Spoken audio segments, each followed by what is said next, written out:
বাবাও মারা গেল, প্রেমেও ব্যর্থ হলো, মাও মারা গেল, এরপরে যেই ভাই তার দেখাশোনা করতো ওই ভাইটাও মারা গেল।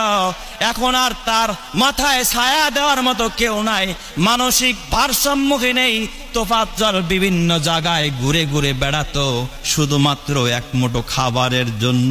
সেই ঢাকা বিশ্ববিদ্যালয়ের চত্বরে ছাত্ররা যখন একজনের সামনে স্বীকার করলো পেটে ক্ষুধা, তখন তাকে রেস্টুরেন্টে নিয়ে সেখানে নিয়ে তাকে খাবারও খাওয়াইছে মৃত্যুর আগে।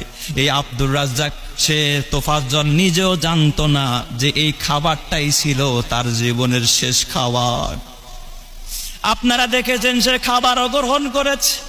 খাবার খাওয়ার পর এরপরে যখন উত্তম মাধ্যম আবার তাকে পিটানো হয়, বিভিন্ন ছেলেরা ছাত্ররা যারা ভালো ছিল তারা বাধাও দিয়েছে, অনেকে বাধা দিয়েছে, না ছেলেটা ভারসাম্যহীন, তাকে আর মেরো না, আর পিটায়ও না।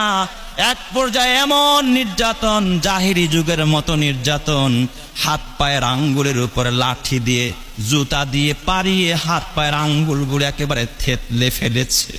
ছেলেটাকে ধুকে ধুকে আস্তে আস্তে জীবনটাকে শেষ করে দিয়েছে। আমি বলতে চাই আমাদের বাংলাদেশের সর্বোচ্চ বিদ্যাপীঠ ঢাকা বিশ্ববিদ্যালয়ের মতো জায়গায় যদি একজন সাধারণ ধরলাম মোবাইল চুরি হয়তোবা করেছে, একটা মোবাইল চুরির অপরাধে এইভাবে নির্মমভাবে একটা মানুষের কোনোদিন জীবন যেতে পারে না। ঠিক না বেঠিক জোরে কর? কলমের খোঁচায় দেশের লক্ষ কোটি টাকা যারা দুর্নীতি করে, আত্মসাৎ করে, দেশের কোটি কোটি টাকা পাচার করে দেশকে দেউলিয়া করে, তাদের বিচার হয় না, বিচার হয় জুতা চোর আর মোবাইল চোরদের। কথা ঠিক না বেঠিক জোরে কর?